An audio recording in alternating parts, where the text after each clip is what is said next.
بسم الله الرحمن الرحيم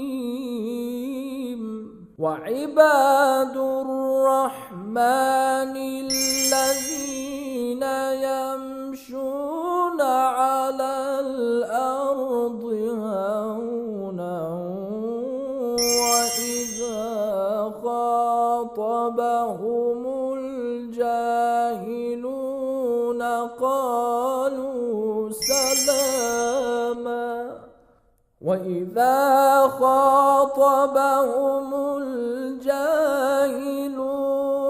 قالوا سلاما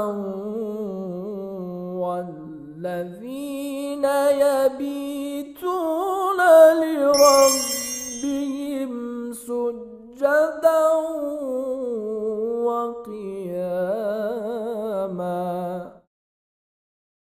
أعوذ بالله من الشيطان الرجيم. بسم الله الرحمن الرحيم.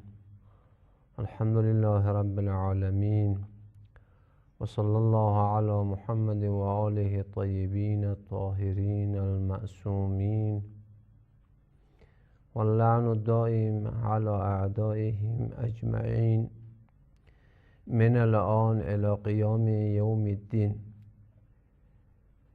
Dear brothers, dear sisters, Assalamu alaikum wa rahmatullahi wa barakatuh. As you remember, we are talking on the importance of trust in Islam. The institution of trust in being trustworthy is very much important and very much significant from the Islamic point of view. To show the importance of this institution and to illustrate its significance, I quoted a verse from the Holy Quran. I explained to some extent the content of this verse, but due to lack of time I could not touch some of the points that are related to this verse. One of the points this verse, the verse which I recited, touches is that it mentions that these principles, including the principle of trust and the principle of justice, are important. Let me recite the verse once again. أعوذ بالله من الشيطان الرجيم إن الله يأمركم أن تؤدوا الأمانات إلى أهلها. Verily, Allah the Exalted orders you, commands you to deliver the trust to their owners. If somebody has deposited you with something on trust, then deliver it back to him. وَإِذَا حَكَمْتُمْ بَيْنَ النَّاسِ أَن تَحْكُمُوا بِالْعَدْلِ. And when you judge between people, two people are quarreling with each other, and you are going to judge between them, try to judge in accordance with the principle of justice. So this is what the verse talks about. Now this verse also says, نَعِمَّ يَعِزُكُمْ بِهِ. What God advises us to do are very excellent. So one of the points that could be mentioned in regard with this verse is that it talks very clearly and very obviously about the importance of these two principles. نعم ما يعظكم به. What God advises us to do are excellent. God does not advise us to do something that are not good, that are not excellent, and that are not to our advantage. Rather, whatever God advises us to do, it is in our advantage. It is in our interest. It benefits us in one way or the other. So this is very important. Whatever God tells us to do, it is excellent, it is good, it is beneficial, and it is advantageous. Another point that has to be mentioned in regard with this verse is that it talks about two principles. But the verse gives priority to the principle of trust, because this verse places the principle of trust before the principle of justice. The question is now, why did Allah the Exalted put the principle of trust before the principle of justice? According to the commentators of the Holy Quran, both these principles are important. Our society needs both these principles. And if any one of these principles is missing in a society, that society will not be able to survive.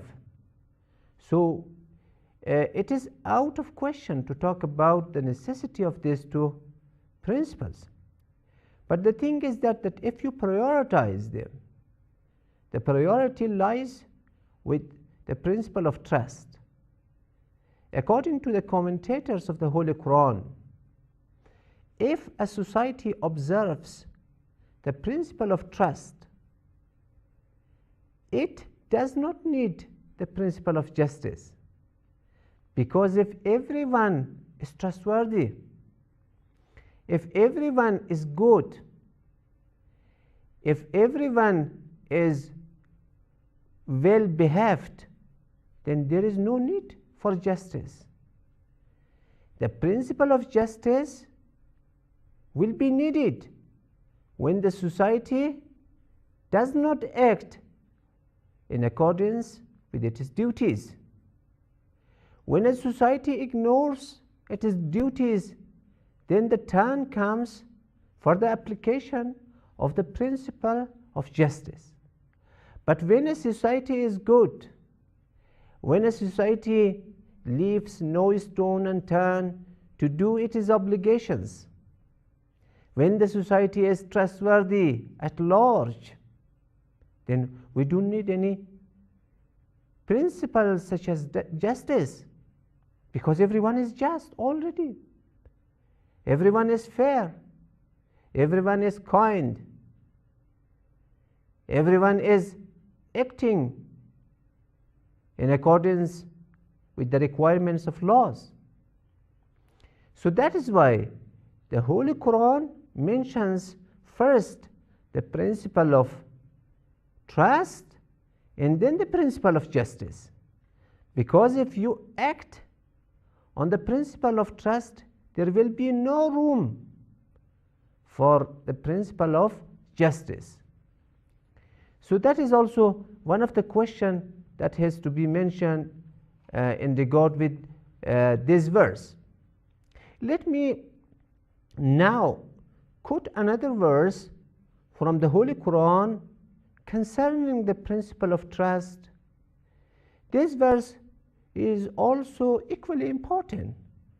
It also tells us about the importance of this principle, and it looks at it from a different angle. Let's now recite the words. God the Exalted says, وَإِن كُنْتُمْ عَلَى سَفَرٍ وَلَمْ تَجِدُوا كَاتِبًا. When you are on a journey, maybe you you go somewhere to some other cities or to some other countries, if you are open a journey, وَلَمْ تَجِدُوا كَاتِبًا, and you don't find a scribe, you don't find anyone to jot down or whatever agreement you have reached, فَرِهَانٌ مَقْبُوزَةٌ, then you must take something as hostage. For example, you want to lend some money from somebody. If you want to, for example, you want to borrow money from some person, and he can lend you the money, and there will be no question in regard with this. But if there is a possibility for recording the document, that will be very good, and so much the better. But if there is no one to jot down the agreement and there is no scribe, in such a case you need to take something as a hostage, and the one who gives the money, the one who lends the money, must take something as hostage. For example, you have a laptop, you want to borrow money from your friend. You can borrow some money from your friend and you can give in return your laptop, saying that when I return and repay the money, then I will take my laptop back from you. فَرِهَانٌ مَقْبُوزَةٌ فَإِنْ أَمِنَ بَعْضُكُمْ بَعْضًا فَلْيُؤَدِّ الَّذِي اؤْتُمِنَ أَمَانَتَهُ. And if one of you trusts another, then the one who is trusted must deliver the trust back to its owner. وَلْيَتَّقِ اللَّهِ, and he must be afraid of God. وَلَا تَكْتُمُوا الشَّهَادَةَ, and don't conceal testimony. This is also a very important principle. وَمَنْ يَكْتُمْهَا فَإِنَّهُ آثِمٌ قَلْبُهُ. And if a person conceals testimony, then he is a sinner. His heart is sinner. وَاللَّهُ بِمَا تَعْمَلُونَ عَلِيمٌ. And God knows whatever you do. God knows about your practices. God knows about your deeds. So the main thing in this verse is this part of the verse, فَإِنْ أَمِنَ بَعْضُكُمْ بَعْضًا. If one of you trusts another, if one of you deposits something with another person on trust, فَلْيُؤَدِّ الَّذِي اؤْتُمِنَ أَمَانَتَهُ. And the one who is trusted, he must deliver the trust back to its owners. He must not make use of it. He must not destroy it. He must keep it intact, and he must give it back to its owner. يا مقلب القلوب والأبصار يا مدبر الليل والنهار يا محول الحول والأحوال حول الحلال إلى أحسن الحال. So this is what this verse is talking about. So you know that Allah Tabaraka wa Ta'ala, God the Almighty, has talked about this principle not only in the verses mentioned, but also in other verses. There are many verses, scores of verses in the Holy Quran that are related to the principle of trust. Look at this verse. وَالَّذِينَ هُمْ لِأَمَانَاتِهِمْ وَعَهْدِهِمْ رَاعُونَ. This verse is among the verses that describe the qualities of the inhabitants of paradise, those who live in paradise, those who subsist in paradise, they have certain qualities, they have certain attributes. Many attributes are related to them. God describes them with many attributes. And among the attributes of the inhabitants of paradise is that they observe their trust and their oaths. Whenever they make an oath, or whenever they are deposited with something on trust, then they observe the principle of trust and they observe the principle of oath. They do not break their oaths and they do not break the trust. So to observe your trust, to keep your trust, is one of the qualities of the believers and one of the qualities of those who are supposed to live in paradise. And that is why Allah the Exalted says, they are the people who will live in paradise. Allazina yarisun al-firdaus. And they are the ones who inherit paradise. Hum fiha khalidun. And they live there permanently.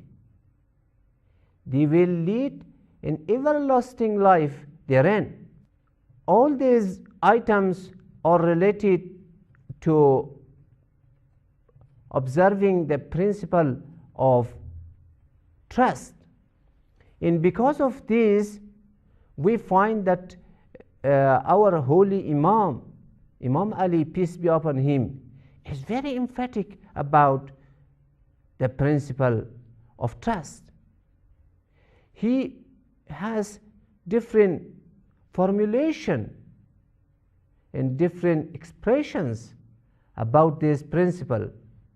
And one of the expressions he has made is this: Ra'sul Islam al-Amana. Trust is the head of Islam. Trust is the most important organ of Islam. If Islam is supposed to have certain parts, the most important part of Islam is trust. If you minus trust from Islam, nothing will remain. If you subtract trust from Islam, nothing will be left. So trust is very much important. When somebody puts something with you or deposits something with you on trust, then try to keep it intact.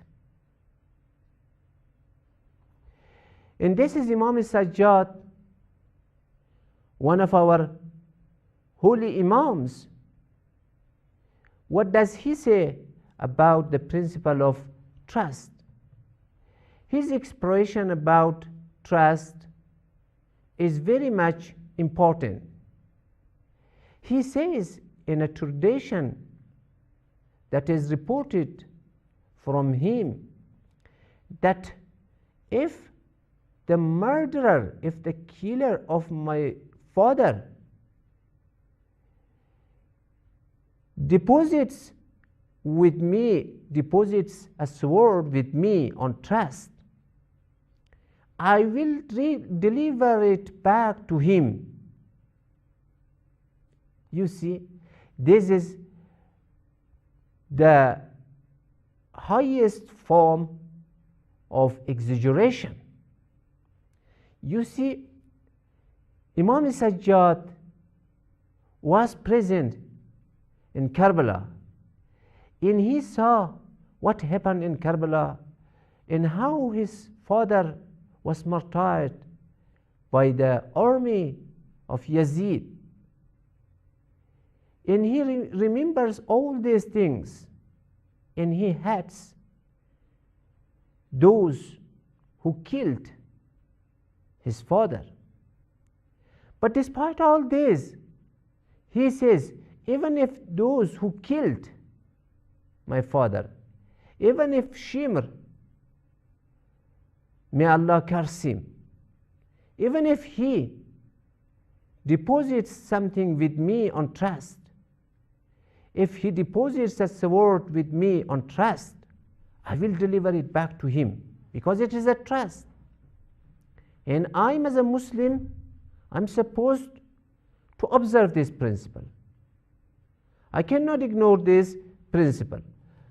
This is very much important. And another important point that can be raised in regard with the principle of trust is that being trustworthy is one of the attributes of all the prophets of God. All the prophets of God were trustworthy. They were concerned about trust, and they were observing the principle of trust, and they were acting upon this principle. If you give a look at chapter Shu'ara, you will find many verses there that describe the prophets of God as trustworthy. And one of the attributes of the prophets is trustworthiness. All of them were trustworthy. And sometimes the angels who bring revelation to the prophets, they are also described, and the angel is also described as trustworthy. All this shows that it is very much important to be trustworthy. Don't underrate this principle. If you give a look at our societies, if you give a look at Islamic countries, the present degradation or the decline of the Muslim countries can be attributed to many causes. Maybe the scholars of sociology might present us with a number of causes that are responsible for the decline of Muslim countries. And if you give a look at philosophers, they will also give you a number of causes that are responsible for the decline of Muslim countries. So different scholars, different sciences present us with different justifications and different causes for the decline of Muslim countries. But according to the Holy Quran and according to the Islamic traditions, we can say that one of the causes of the decline of the Muslim countries is that they are not concerned about the principle of trust. Though their prophet was very much concerned about this principle, though the prophets of God were concerned about this principle, but unfortunately, Muslims are not concerned about this principle.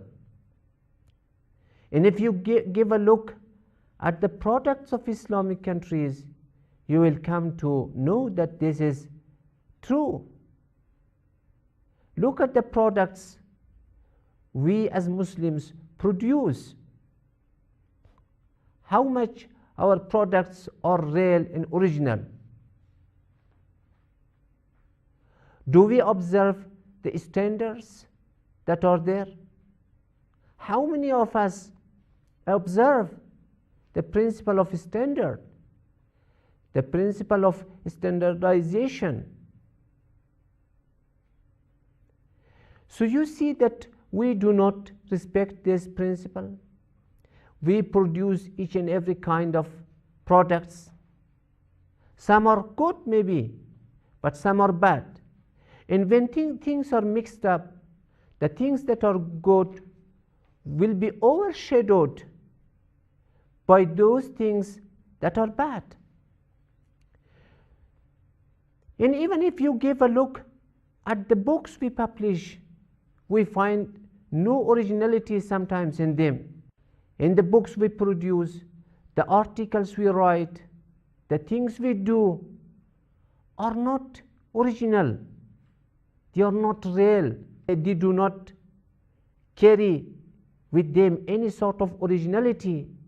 And because of this, we think on the basis of these Quranic verses as well as Islamic traditions that one of the causes of our degradation, one of the causes of our decline is that we have not taken the principle of trust into account. Let us be trustworthy. Let's do things on the basis of trust. Trust can be applied in numerous ways, in numberless cases. When you do your duties fully and completely, you have observed the principle of trust. When you use the position that is given to you in a proper way, then you have used the principle of trust. The first verse which I recited was telling us that God orders us to give the trust to their owners. And if you give a look at the Islamic traditions, you will see that our Imams have explained the meaning of amanat, or the meaning of trust for us. And as I mentioned before, the trust is a general concept. It includes many items. In one of the items that is included by this term is the government, the position of government. Whom should we give the authority to rule us? When there is an election, whom should we elect? Whom should we cast our vote for? According to the holy Imams, we should give wilaya, we should give the authority, we should give the guardianship to their owners and to Ahlul Bayt and to those who are appointed by Ahlul Bayt. They are the ones whom we should trust, whom we should give this position. So yes, to sum up my words, I should once again say that according to Islamic traditions and according to Quranic verses, the principle of trust is one of the most important principles, and it is necessary for each one of us to pay attention to this principle and to observe this principle. And also, it is one of the causes of our decline that we do not give much attention to this principle. Had we given attention, due attention to this principle, we would have advanced, we would have developed. The main cause for our underdevelopment, the main cause for our decline is that we do not pay attention to this principle. That is all for this session. Thank you very much. بحمدك يا إلهي بدأت قولي وجئتك خاضعا ربي فكن لي فإن لم تعف عن ذنبي فمن